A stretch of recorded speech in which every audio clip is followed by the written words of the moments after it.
Bonjour à tout le monde. Eh bien, sur ce format atypique, même si on commence un peu à être habitué, donc format d'atelier à distance, bien, je viens vous parler de marketplace aujourd'hui, et notamment de créer sa propre marketplace, non pas vendre sur des marketplaces, comme un levier de croissance. On va rentrer pas mal dans le détail, on va parler marché, on va parler modèle de marketplace, use case, et je vais vous montrer quelques exemples. Et avant ça, je vais quand même commencer par me présenter. Alors, on va passer par le modèle rapidement, je vous rassure. On va quand même parler de ce que nous, chez WizAplace, nous faisons, et ensuite des différents use cases. Alors, Eric Alessandri, c'est moi. Ça fait un peu un but de soi-même, mais je suis le fondateur de WizAplace, c'est le CEO. Et j'ai été à la fois commerçant dans une vie antérieure, puisque j'étais dans le secteur de l'appareillage auditif. J'ai ensuite monté un site e-commerce qui marchait plutôt très bien, mais que j'ai voulu faire évoluer vers un modèle de marketplace. Cette marketplace a été euh,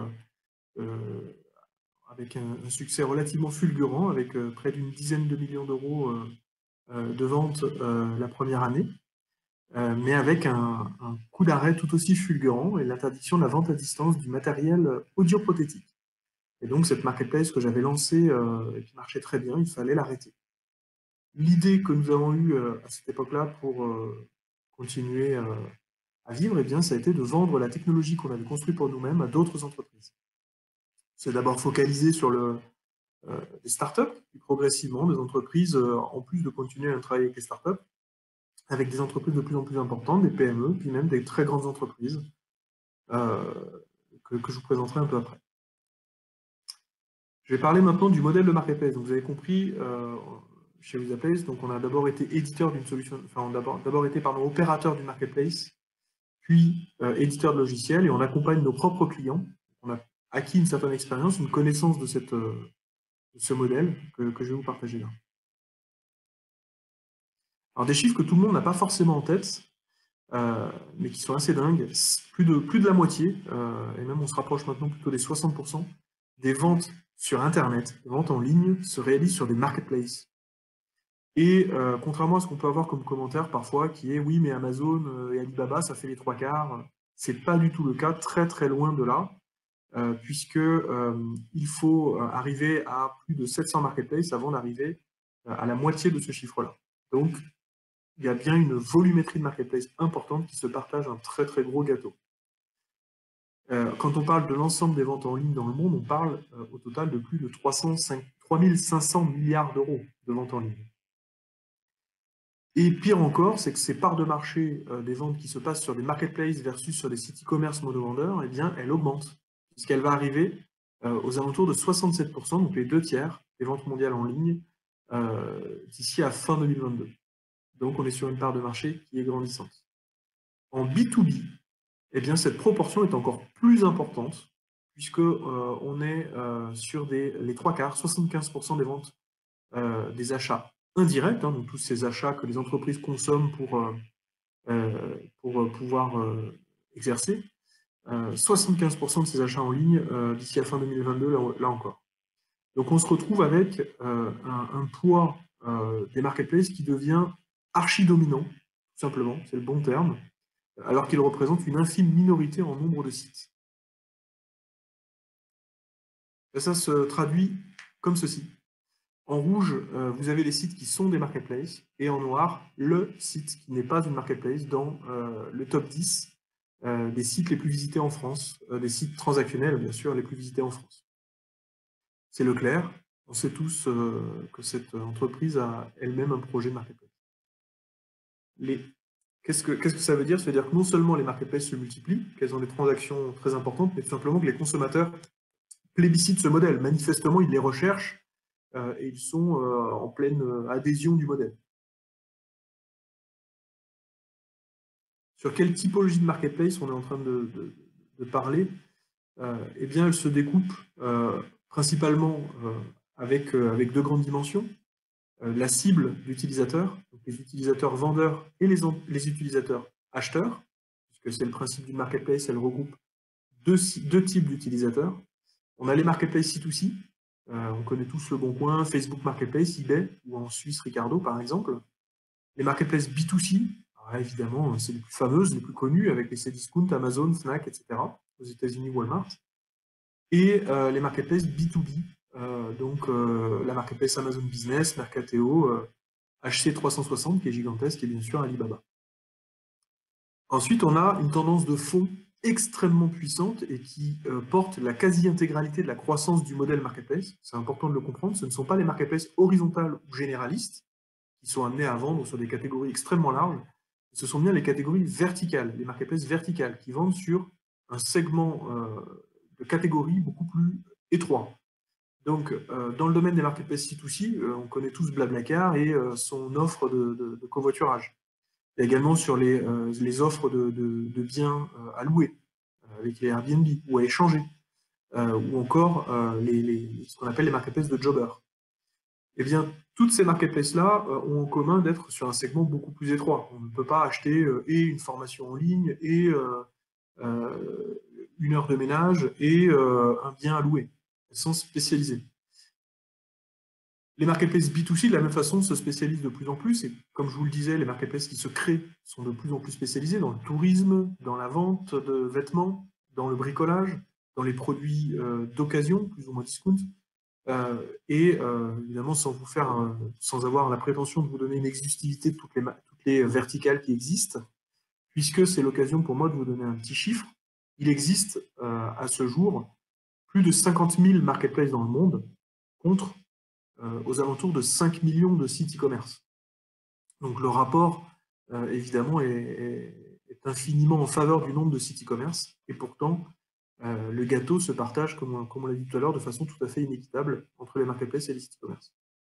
Et enfin, les marketplaces B2B verticales, qui sont dans l'ensemble du panel que je vous présente là, celles qui ont la croissance la plus importante, les marketplaces dans lesquelles et les vendeurs et les acheteurs sont des professionnels. Et donc, ces marketplaces-là se créent à des volumétries très importantes, et ont une croissance qui dépasse de très loin l'ensemble du schéma marketplace qui, vous l'avez compris, lui-même surperforme globalement le modèle e-commerce. Et donc on a des plateformes extrêmement pointues, avec des plateformes bancaires, des plateformes dans le recyclage de matériaux de chantier, des plateformes dans le matériel agricole, ou chez Engie, avec Wizaplace par exemple, des plateformes dans le partage de parcs de pièces détachées entre les usines de production d'énergie. Très, très, très, très pointu. Et cette plateforme, ça ne l'empêche pas de générer des volumétries très importantes, avec plus de 100 000 produits à vendre, et plus de 3600 utilisateurs réguliers. Et quand on parle d'utilisateurs, on parle d'une usine. Hein. On parle de volumétries qui sont tout de suite très, très importantes. Je vais quand même faire un petit peu de pub. C'est pas la partie la plus longue, je vous rassure, pour vous décrire Wizaplace. Wizaplace, on est vraiment très atypique dans le marché, puisqu'on a une solution qui n'a pas vocation à transformer un site en marketplace, mais plutôt à créer une nouvelle marketplace. C'est notre grande spécialité, ça représente à peu près les 3/4 de nos utilisateurs, un quart quand même greffe Wizaplace à un système tiers, parce qu'on nous permet par des API. Et donc, globalement, on va parler d'une solution standalone, c'est-à-dire que quand on installe Wizaplace, une marketplace est opérationnelle, elle n'a pas besoin d'un système tiers pour se connecter, parce que nous embarquons les briques tierces nativement dans notre produit. Donc il y a des briques tierces nativement embarquées dans notre produit qui sont développées par nous-mêmes, à peu près le cas de 80% des briques qu'on embarque, et certaines sont des systèmes tiers pré-incorporés, comme le moteur de recherche, avec qui on travaille avec Algolia, les moyens de paiement, dans lesquels l'utilisateur peut choisir entre des MangoPay, Lemonway, iPay, Stripe ou Natixis. Et donc, des 3 grandes interfaces, 3 grandes applications que Wizaplace propose à ses utilisateurs. Un module front office, qui est la partie sur laquelle l'acheteur va naviguer, acheteur pro, acheteur particulier, suivant comment elle est paramétrée. Qui est cette application, bien entendu, acheteur, c'est le site web, c'est celle sur laquelle, en général, la marque communique. Et bien entendu, elle est entièrement customisable. Je vais vous montrer 2-3 exemples juste après. Le back-office opérateur, c'est l'administrateur de la marketplace qui va pouvoir gérer sa marketplace, gérer comment il onboard les vendeurs, la modération, les droits des utilisateurs, gérer des exports de data, etc., son tableau de bord. Bref, administrer la plateforme de bout en bout. Les catalogues, je vous passe tout ce qu'il peut faire. Et le back-office pour les vendeurs. Donc les vendeurs qui peuvent être des vendeurs de produits, des vendeurs de services, et qu'ils vont donc pouvoir incorporer leur catalogue de produits ou de services, ou les deux d'ailleurs, ou de produits virtuels également, on a ça avec OVH. Ils vont pouvoir également traiter leurs commandes, leurs retours, et faire leurs exports comptables, leur facturation, etc. Et le parc de clients est vraiment très varié.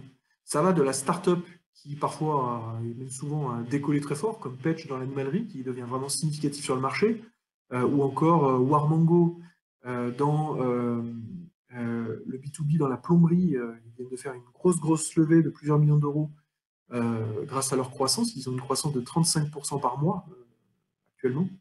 On va avoir des plateformes intermédiaires par des PME un peu connues, comme la Fédération française de football, qui a une plateforme qui permet aux clubs de s'approvisionner en ballon, en cône, en peinture, en cage de foot, tout en maillot, et bref, tout ce que les 26 000 clubs de France peuvent consommer.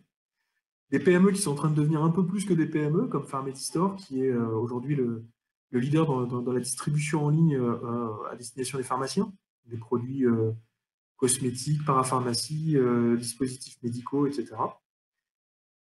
Des secteurs extrêmement variés également chez les grands comptes, avec des produits dans l'objet connecté chez Somfy, avec la Massif, un club avantage à destination de ses propres adhérents, ses 4,5 millions d'adhérents. Cash Converters dans la téléphonie d'occasion principalement, le matériel d'occasion, je ne vais pas tous les passer. Mais donc un panel extrêmement large, qui est tout simplement aussi large pour la simple et bonne raison que la solution est standalone et entièrement paramétrable de A à Z. Allez, donc ça c'est une vue du tableau de bord Wisaplace pour une marketplace qui se crée et qui s'administre, dans lequel on va pouvoir gérer tous les codes commandes, catalogues, les utilisateurs, procéder à toutes les opérations commerciales et marketing, gérer les contenus et gérer bien entendu tous les vendeurs tiers, avec en plus de tous les systèmes d'administration. Je ne vais pas vous faire une démo, c'était simplement un petit screenshot. Les marketplaces clientes de notre solution, elles ont des front office, la partie acheteur, qui sont complètement customisables, ce que je disais tout à l'heure. On va vous donner 3 exemples.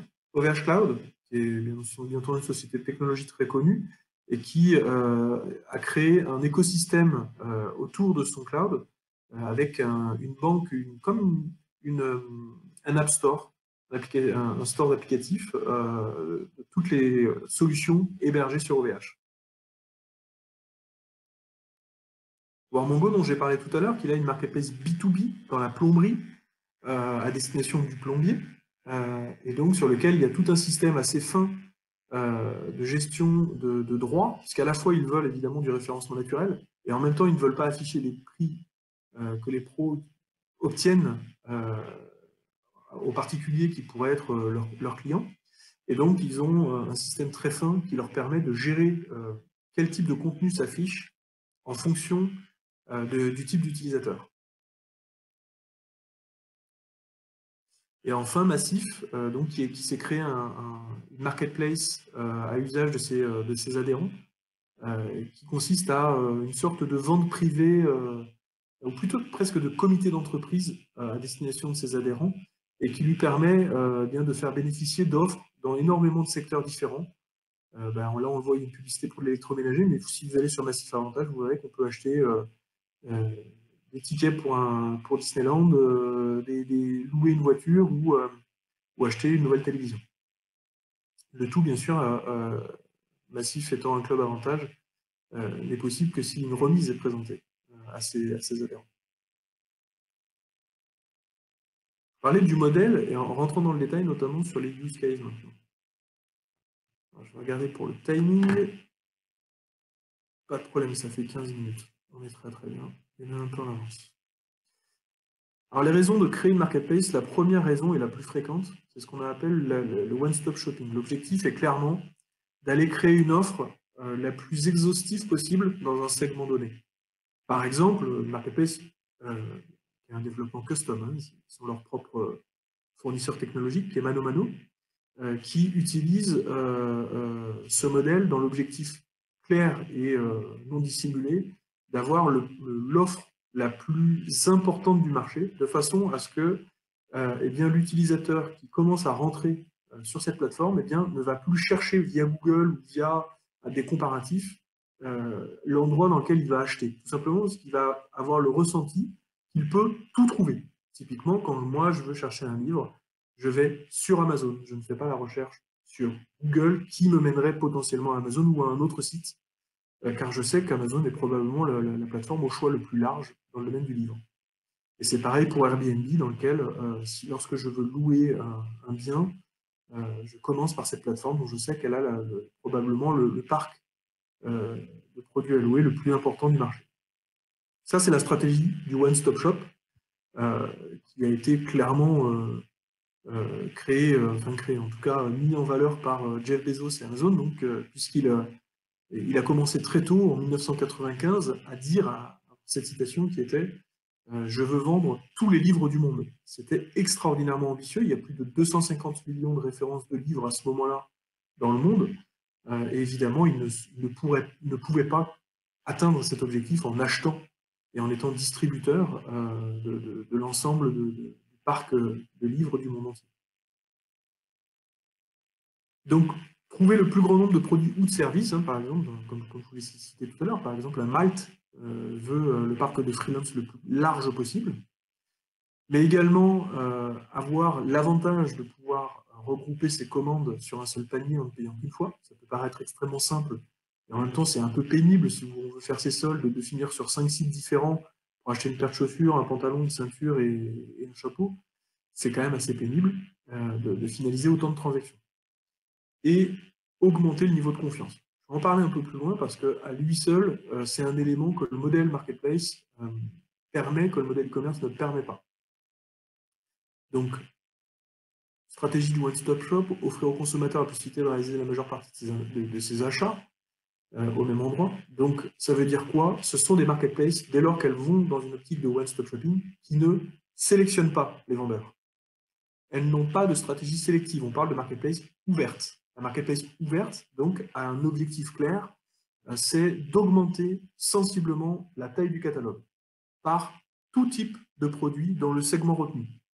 Wish, c'est les produits discount, donc évidemment, ils ne vont pas aller amener du produit luxe, mais dans le discount, ils vont tout accepter.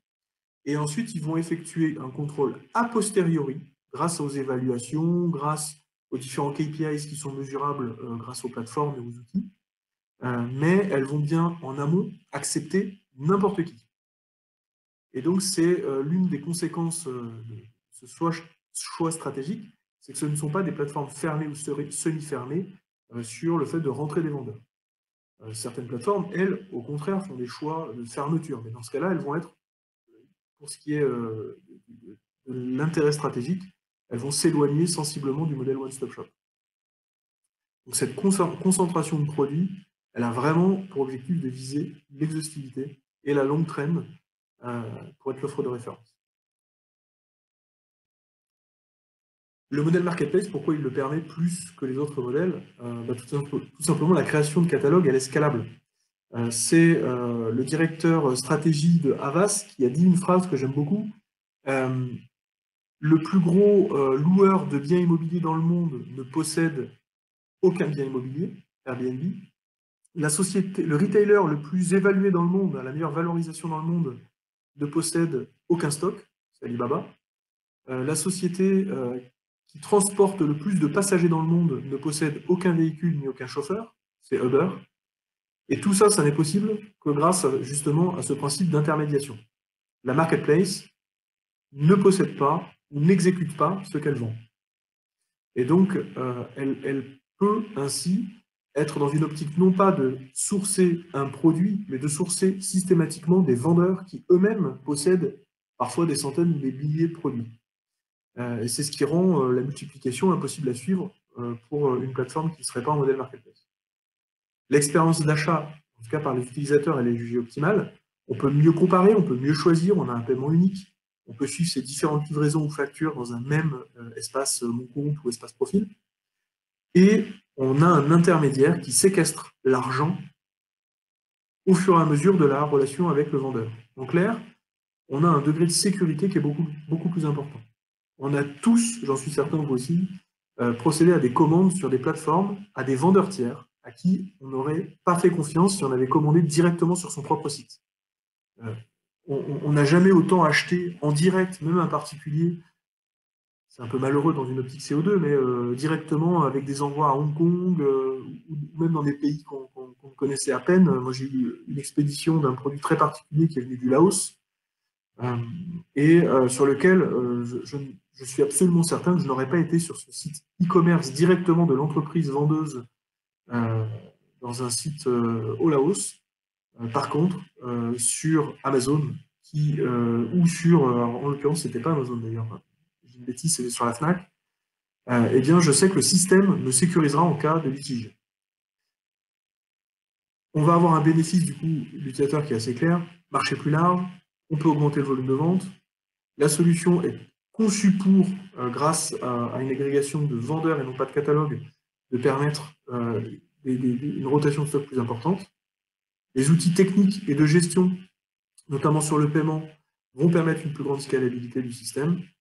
On peut combler un besoin de notoriété et de confiance grâce à la marketplace, notamment pour les vendeurs qui eux-mêmes n'ont pas une marque suffisamment forte pour avoir cette confiance. Et on maîtrise la marge pour la simple et bonne raison que la commission, elle est fixe. On sait qu'on n'aura pas, c'est le vendeur qui devra l'assumer, par exemple, de rétractation légale à assumer, on n'aura pas de coûts logistiques inattendus, on n'aura pas de SAV, on n'aura pas de campagne de rappel, etc. Je vais vous parler du cas Manutan, parce que j'aime beaucoup cette citation-là. Amazon a lancé son site B2B en avril 2015. Cette activité avait déjà généré 1 milliard de dollars de revenus un an plus tard, alors qu'il leur aura fallu 50 ans pour avoisiner les 700 millions d'euros annuels chez Manutan.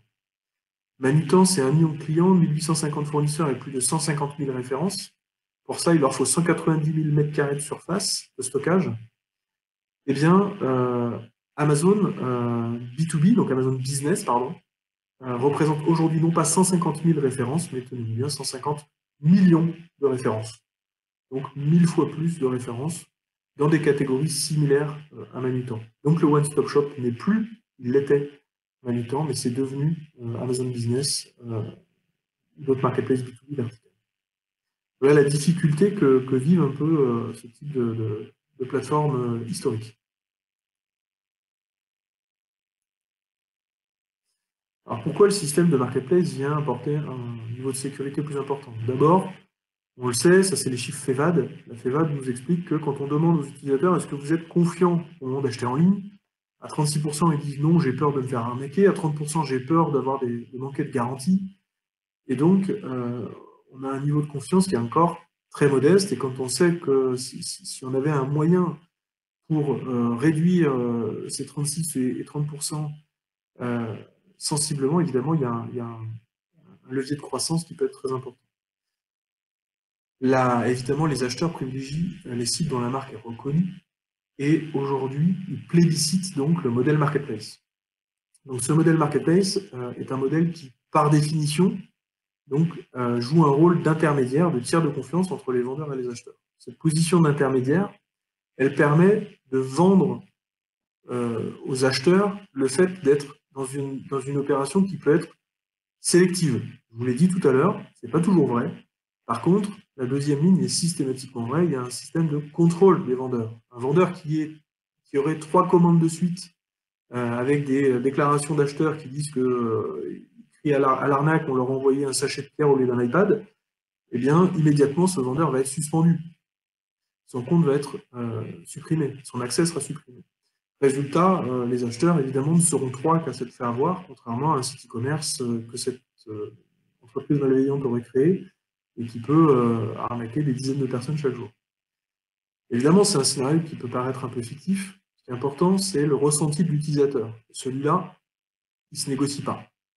L'utilisateur, lui, il sait, quand il a eu une mauvaise expérience en achetant sur Amazon, une mauvaise expérience en achetant sur Booking, une mauvaise expérience en achetant sur Airbnb, que le tiers de confiance, il a quasiment systématiquement donné raison à l'acheteur. Et donc, il se sent en sécurité. Donc, la raison majeure pour laquelle les marketplaces peuvent sereinement prendre prendre régulièrement position en faveur de l'acheteur en faisant une enquête qui est parfois un peu légère, quand ils en font une, eh bien c'est parce que les fonds sont cantonnés pendant une période donnée, ou alors s'ils ne le sont pas, il existe un fonds bloqué fixe par la marketplace de la part du vendeur. Et donc, on pourra rembourser l'acheteur sans que la marketplace, finalement, n'ait eu de coût engendré par ce remboursement. Donc, elle peut massivement procéder à des réductions de litiges par des remboursements acheteurs. Et cette stratégie eh bien, a eu un effet positif et l'autre un peu plus pervers. L'effet positif, bien entendu, ça a été eh bien, d'être jugé comme un service client réactif et qualitatif, globalement par les utilisateurs, et donc ils y reviennent, forcément. Donc même des expériences d'achat négatives, finalement, donnent envie de revenir sur la plateforme parce qu'elles se sont soldées par le fait de ne pas perdre l'argent. Et l'effet pervers, évidemment, on sait tous, c'est que ça a créé des habitudes un peu légères du côté de certains acheteurs. Donc, en résumé, le bénéfice, c'est évidemment, ils sont rassurés, ils achètent les yeux fermés, ils sont fidélisés, et donc ils reviennent. Donc, on est bien finalement dans une optique forte et qui explique la massification des parts de marché du modèle marketplace. Amazon, d'ailleurs, donc ils se sont fait une réputation d'infaillible. C'est une réputation, on le sait tous, mais c'est tout simplement parce qu'ils ont appliqué à la lettre tout ce que je viens de décrire avant, et ils ont imposé un niveau extrêmement élevé de KPIs à suivre pour les vendeurs, qui parfois ils ont eux-mêmes du mal à atteindre, ça c'est un autre sujet, ils ne se bannissent pas eux-mêmes, avec une plateforme dont on sait que la sécurité est quand même pas loin d'être irréprochable, des marchands qui, à force, eh bien, avec ce protocole de sélection a posteriori, deviennent de plus en plus qualitatifs malgré la quantité. La logistique, en tout cas celle qui est assurée par elle-même, qui se veut irréprochable, ce service Prime que tout le monde connaît. La gestion et suivi des litiges, qui est, comme je l'ai expliqué, très fréquemment en faveur de l'acheteur, même avec une enquête légère ou inexistante, et différents services, comme les monnaies virtuelles, etc. Donc en fait, tout ça, pourquoi j'insiste dessus? Parce que tout simplement, ce n'est possible qu'il y a le modèle marketplace. Vous ne pouvez pas activer un niveau de sécurisation de l'acheteur aussi élevé si vous n'avez qu'une seule société vendeuse et que c'est vous-même, parce que vous êtes jugé parti, vous n'êtes pas un tiers de confiance. D'ailleurs, Amazon avait communiqué à ses actionnaires, ceux qui ont des actions Amazon, bravo eux, eh bien, le fait que Amazon représente elle-même maintenant moins de la moitié du volume de vente, hein, la partie marketplace est devenue largement majoritaire, à plus de 57%, et néanmoins représentait 70% des litiges. Donc en gros, elle était plus exigeante avec les vendeurs tiers qu'avec elle-même. Il faut comprendre assez aisément. Pourquoi ce modèle a de tels effets et pourquoi ce modèle justement perdure? Pourquoi ce n'est pas un simple effet de mode? Ça aurait pu, ouais, on sait tous, hein, et on a tous vu des magasins de cigarettes électroniques fleurir puis fermer les uns après les autres. Il en reste un petit peu, mais beaucoup moins. Pourquoi la marketplace ne rebaissera plus dans le modèle, dans la transaction en ligne? D'abord, parce qu'en toute logique, je crois que c'est plutôt plus visible ici. D'abord, elle recrute de nouveaux vendeurs. Elle agrège donc davantage de références, un catalogue de plus en plus important, ce qui lui augmente sa visibilité.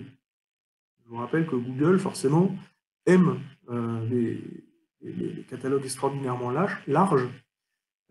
J'ai un spécialiste, d'ailleurs, qui je trouve faisait une conférence extrêmement intéressante, qui expliquait Wikipédia, on est d'accord, n'est pas la plateforme de référence dans tous les domaines. Par exemple, si vous cherchez la définition d'une étoile dans le ciel, eh bien, Wikipédia apporte une définition qui sera quand même inférieure à celle d'un site qui pourrait être la NASA, le CNRS ou même un spécialiste en astrophysique qui aurait fait des études extraordinairement poussées sur le sujet.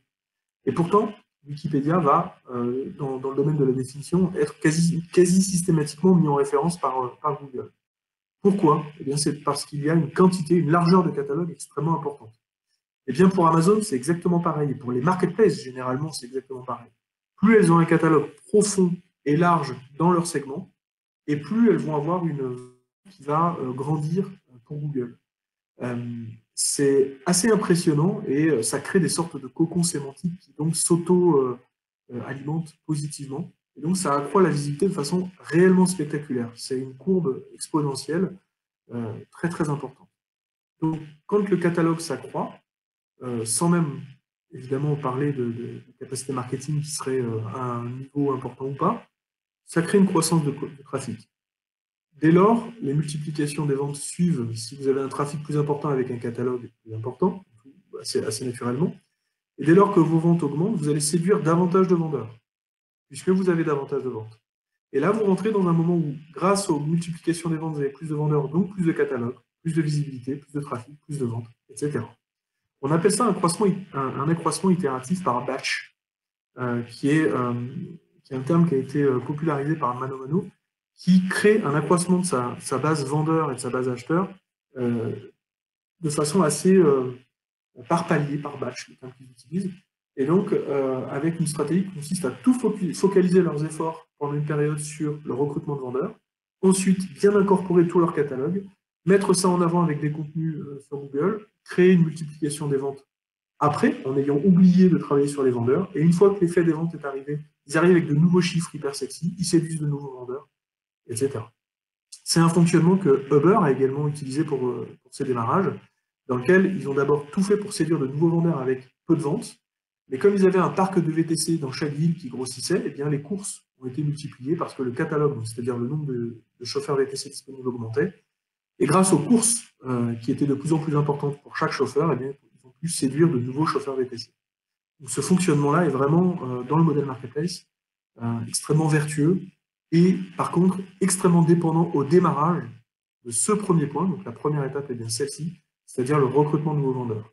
Si vous avez une offre au démarrage qui est insuffisante, la plateforme n'agrégera pas suffisamment de références pour générer de la visibilité, ne générera pas d'augmentation de croissance, les ventes seront faibles, donc vous aurez du mal à recruter de nouveaux vendeurs. Donc le premier objectif pour une marketplace qui se lance, c'est l'étape initiale de création de nouveaux vendeurs, et plus qu'initiale, première étape cruciale. Je regarde l'heure, c'est bon. Alors, business model rentable et scalable, ça veut dire quoi? Ça veut dire tout simplement que c'est un business model prévisible. Et il n'y a pas d'effet de palier. Lorsqu'un entrepôt est plein, il faut un deuxième entrepôt qui crée des effets de palier sur la rentabilité. Il y a des organisations qui fonctionnent avec 100 commandes qui ne fonctionnent plus avec 1000 commandes. Il y a des problématiques autour des retours, autour de la rétractation, autour des remboursements. La marketplace fait porter tous les risques sur le vendeur et tous les bénéfices sur elle-même. Pour tout vous dire, la commission d'une marketplace, la commission qui représente la part qui est dédiée à la marketplace sur la transaction globale, est à une marge brute de 100%, puisque chaque nouvelle commande ne lui augmente pas directement ses coûts. Elle a une charge fixe, bien entendu, ses coûts techniques sont peut-être un peu de SAV ou d'accompagnement des vendeurs, mais ces coûts fixes ne sont pas directement indexés, ne sont pas proportionnels à l'activité. Résultat, dès lors que vous avez atteint le plafond de verre qui permet à l'activité de la plateforme à rentabiliser les coûts fixes, la plateforme devient extrêmement rentable. Je pense que vous avez peut-être entendu parler des chiffres qu'Amazon a publiés en même temps que l'annonce de la retraite de Jeff Bezos. Amazon, qui ne dégageait quasiment aucune rentabilité de par ses investissements colossaux, eh bien, a fait 20 milliards de dollars de rentabilité en 2020. Sur les 20 milliards, 15 milliards viennent de la marketplace, 5 milliards viennent de WS, on sait tous que c'est une vache à lait, et 0 de son activité e-commerce. L'activité e-commerce d'Amazon est donc tout juste à l'équilibre, avec pourtant une volumétrie des économies d'échelle absolument pharaonique. Par contre, l'activité de marketplace génère 15 milliards de bénéfices. C'est ce que je viens de vous expliquer. Ces coûts fixes absorbés, la marketplace va pouvoir générer de la rentabilité. Donc, ce qui n'est pas le cas dans l'e-commerce, dans lequel les coûts augmentent. Quand vous avez une commande de plus, vous avez dû acheter un produit de plus, faire la logistique ou du stockage pour ce produit. Vous avez dû, bien entendu, gérer les retours, le SAV, etc. Ce qui fait que le modèle marketplace est, pour les fonds d'investissement, plutôt rapproché à un modèle d'éditeur de logiciels. Ça ressemble à une forme d'édition de logiciel, puisque physiquement, lorsqu'elle génère une commande de produit ou de service, elle n'effectue pas le service. C'est comme si elle avait mis à disposition une licence. Ça ressemble davantage à de la consommation logicielle qu'à de l'e-commerce. Alors, 15h25, je suis un petit peu en avance. Je vais pouvoir aborder d'autres sujets avec vous. Je ne sais pas comment, si même c'est possible, d'accéder à vos différentes questions. Je vais tenter une expérience. C'est particulier.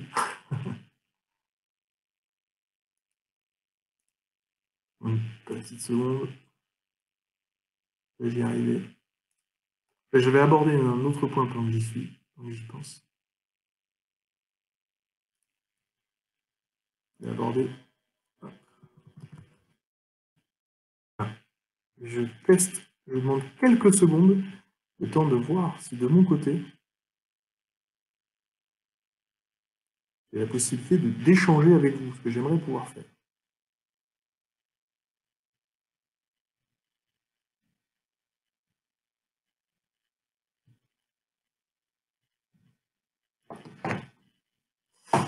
Alors, je vais profiter, pendant que je fais mes recherches, eh bien, de vous parler d'un autre élément que je n'ai pas pu aborder jusque-là, que j'avais oublié. C'est tout simplement, au-delà de la verticalité des marketplaces, c'est la multiplicité des business models qu'on est en train de voir apparaître. Donc, les marketplaces étaient quasiment tous, dans les années 2000, basés sur de l'agrégation d'offres non transactionnelles. Donc, ce sont les marketplaces que vous avez connus, donc l'ancien modèle du Boncoin, mais aussi Quelcou, le guide qui agrégeait des catalogues des vendeurs tiers sans agréger, sans générer la transaction. On le voit encore dans certains modèles, notamment dans le domaine du transport et de l'avion, avec les marketplaces Lidigo ou encore Skyplanner, etc. Skyscanner, pardon, qui ne permettent pas d'acheter finalement les produits qui sont comparés. C'est également le cas des comparateurs d'assurance comme le Lynx, etc. Eh bien, ce type de plateforme a progressivement disparu de la majeure partie des univers, donc remplacé par des modèles transactionnels. Donc, modèles transactionnels qu'on connaît bien, ce sont les Amazon, eBay, ManoMano, et sont aujourd'hui, non pas en perte de vitesse et sont en pleine croissance, mais en train d'être complétés et qui prennent des parts de marché par des modèles plus alternatifs, notamment des modèles d'abonnement qui, quelque part, ressemblent un peu au modèle de Prime, dans lequel Amazon regroupe une partie du coût logistique dans un seul abonnement. Spotify ou Deezer, bien entendu, Qobuz, sont des plateformes qui fonctionnent également comme des marketplaces, puisqu'elles ne produisent pas le contenu, elles n'en sont pas propriétaires, mais elles le mettent à disposition. Ce catalogue de musique est à disposition, et elles le financent via un abonnement global. Et c'est également le cas de plus en plus donc, dans des univers divers et variés, et notamment en B2B. En B2B, on est capable de prévoir la consommation d'une plateforme de produits ou de services, et on commence à voir maintenant des plateformes de marketplace avec des abonnements autour du juridique, autour de la banque, avec une agrégation de services tiers, bien entendu. Quand je dis juridique, ce sont les avocats tiers. Et la plateforme va ensuite récompenser à l'acte le vendeur tiers, mais l'acheteur va payer, lui, de façon récurrente, un accès à la plateforme. On le voit de plus en plus également dans le logiciel, et ça commence à intervenir dans le produit. Et donc, vous permettre d'accéder à un certain nombre de produits non déterminés à l'avance, que les vendeurs tiers vont pouvoir exercer avec un système récurrent. Donc, pourquoi je veux parler de ça? Parce que tout simplement aujourd'hui, ce modèle de marketplace est celui qui attire le plus les investisseurs, et on commence à avoir des levées de fonds records sur ce type de plateforme. Donc, j'ai fini ce petit écart. Je vous demande 30 secondes.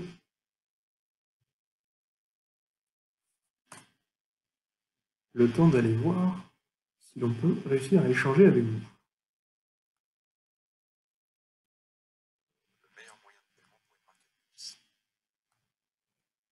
Ah, ça y est, j'ai réussi à accéder.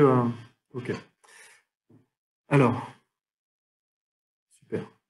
Quel est le meilleur moyen de paiement pour une marketplace? Les paiements de marketplace sont extrêmement spécialisés et variés. En fait, ils sont. Je vais essayer de voir mes coordonnées. Voilà. Vous avez MangoPay qui va être une entreprise plutôt spécialisée dans les startups au départ, mais qui de plus en plus propose aux retailers un peu plus importants ses services, mais qui était spécialisée là-dedans, puisqu'elle n'a pas de frais fixes, et donc est très intéressante dès la première commande. Elle est par contre très européenne, ce qui est quand même le cas, je pense, de la majeure partie des gens qui sont ici. Elle est très aussi axée...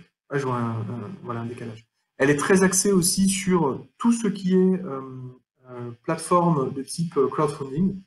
Stripe, lui, va être technologiquement le plus avancé. Il va permettre d'avoir le plus de customisation. Il va permettre d'avoir aussi énormément de capacité à gérer les paiements à l'international. Vous cherchez un paiement spécifique pour la Pologne, vous allez pouvoir y aller. Vous cherchez un paiement spécifique pour la côte ouest aux USA, vous allez pouvoir y aller. Vous allez chercher un module technologique pour gérer la logistique dans des pays très atypiques, vous allez pouvoir trouver.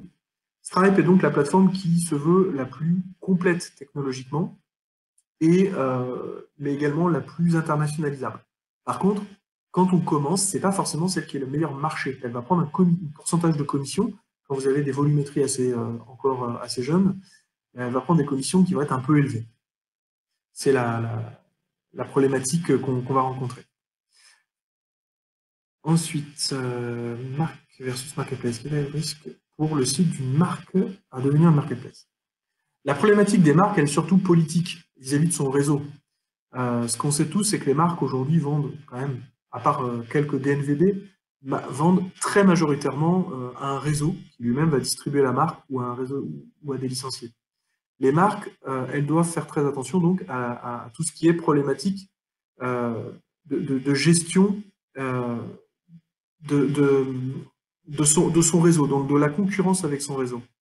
On l'a vu avec une très très belle marketplace qui était Ooties, qui marchait pas mal et qui, à cause de problématiques internes et notamment de problématiques de concurrence avec le réseau, finalement était fermée par sa marque Saint-Gobain.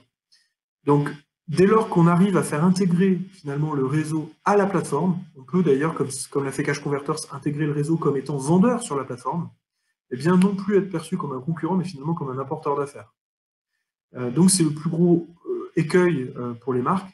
Maintenant, les marques chinoises et américaines lancent la marketplace. C'est encore un petit peu frileux en Europe. Ça commence à venir beaucoup en B2B, pas encore tout à fait très très récurrent en B2C. Mais ne faisons pas de mauvais sentiments, ça va forcément venir. Les utilisateurs plébiscitent le modèle, il faudra forcément que les marques s'y mettent. Stripe propose que 45 pays en tout. 45 pays avec l'encaissement pour compte de tiers, ça reste l'offre leader dans le monde, de très très loin. Et ces 45 zones, c'est un petit peu plus compliqué que ça. Ça reste malgré tout l'offre la plus importante de ce côté-là. Sur les PSP, j'ai pas cité Lemonway, qui pourtant est en train de prendre une très très grosse place en Europe. Lemonway qui a fait une très belle levée de fonds il y a un an et demi. Est en train vraiment de rattraper le marché. Nous, ça nous surprend. En tout cas, c'est ceux qui ont le plus de croissance en nombre de marketplaces chez nous. Ça nous surprend. Pas vraiment. En tout cas, ils étaient derrière. Ils sont devenus ceux qui sont notre premier partenaire de paiement.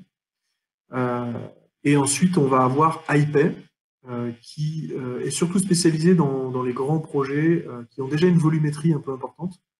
Ils sont assez sélectifs là-dessus.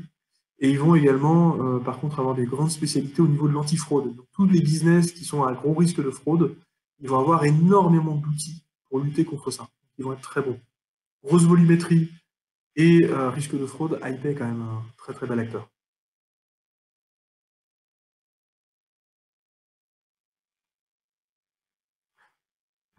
On parle de...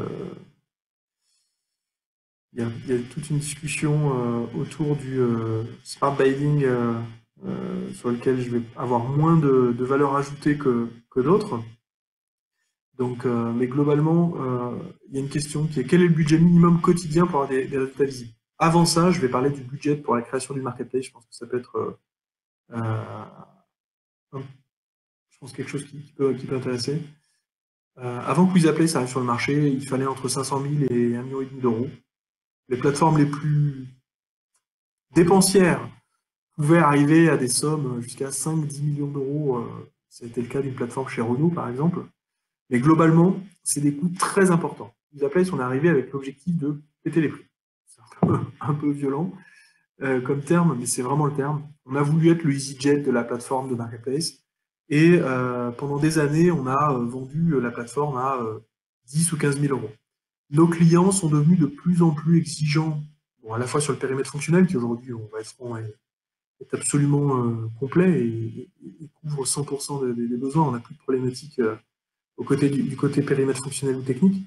Par contre, de plus en plus de besoins d'accompagnement. Comment on opère une marketplace? Comment on rentre un catalogue? Comment on crée un thésaurus catégorie?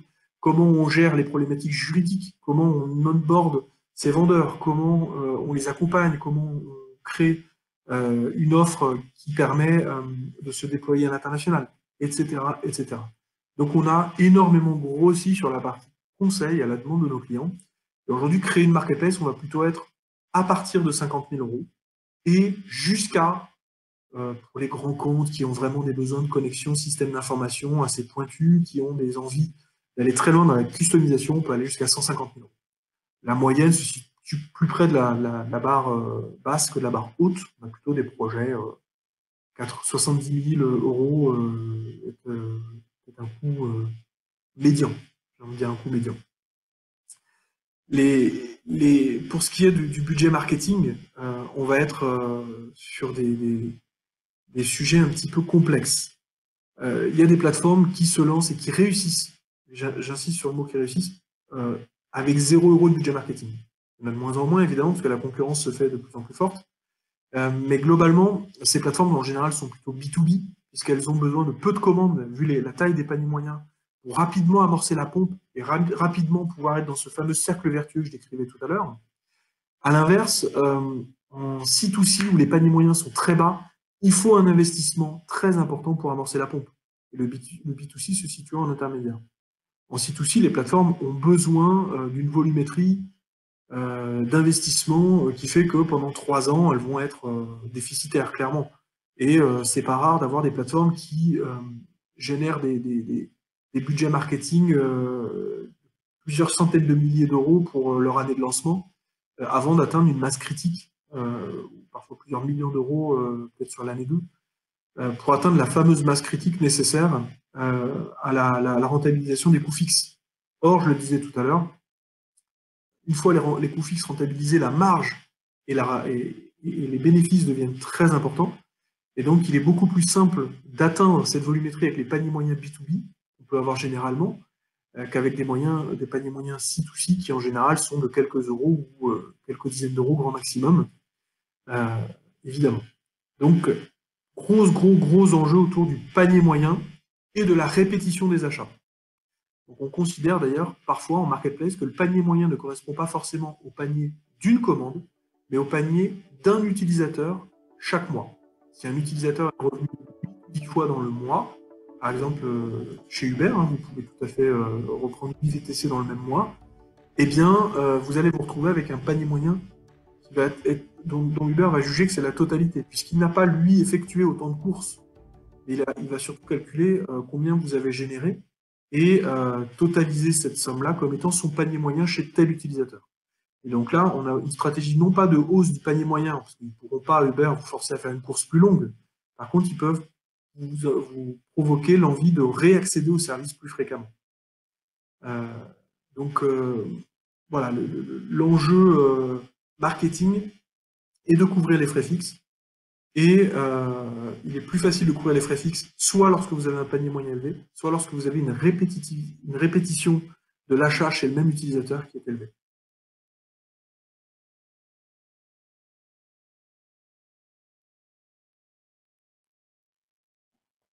15h40, on arrive à peu près au bout du temps qui m'est consacré. Je regarde s'il y a d'autres questions dans le chat. J'ai l'impression d'avoir répondu aux questions qui étaient posées. Ok. Et je vous remercie, je vous souhaite à tous une excellente après-midi et je l'espère à une autre fois. N'hésitez pas à me recontacter. Merci et au revoir.